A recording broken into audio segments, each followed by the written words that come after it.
এই আজব লোকটা প্রতিদিন তার একটা ভেড়ার পশম কেটে সেগুলোকে মেঘের মতো গোলা বানিয়ে আকাশের উপরে উড়িয়ে দিত। আর তার সেই জাদুর কারণে তাদের এই গ্রামে কখনোই পানির অভাব হতো না। সেই লোকটার সাথে একটা কুকুরও ছিল যে সবসময় তার সাথেই থাকতো আর তাকে বলতো আজকে কোন ভেড়াটার চুল কাটতে হবে। কিন্তু একদিন সকালে কুকুরটা দেখতে পায় লোকটা এখনো ঘুম থেকে উঠছে না। এই জন্য সে ঘরে যাওয়ার পর দেখতে পায় সেই লোকটা চিরদিনের জন্য ঘুমিয়ে গিয়েছে।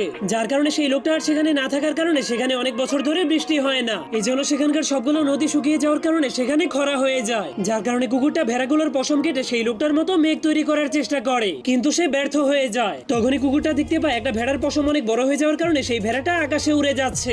যার কারণে সে ভেড়াটাকে বাঁচানোর জন্য ভেড়াটাকে ধরে একটা রুমের মধ্যে বন্ধ করে দেয়। এমনকি বাকি সবগুলো ভেড়াকেও সেই রুমের মধ্যে বন্দি করে দেয়। কিন্তু তখনই একটা ভেড়া জানলা দিয়ে বাইরে বের হয়ে গেলে কুকুরটা তাকে ধরার জন্য তার পিছু করতে শুরু করে দেয়। কিন্তু তখনই ভেড়াটা একটা কাঁটাযুক্ত ঝোপের মধ্যে আটকা পড়ে যায়। যার ফলে তখনই চমৎকার ভাবে সেই ঝোপের ভিতর থেকে মেঘ বের হতে শুরু করে দেয়। এটা দেখার পরেই কুকুরটা জলদি করে সবগুলো ভেড়াকেই কাঁটাযুক্ত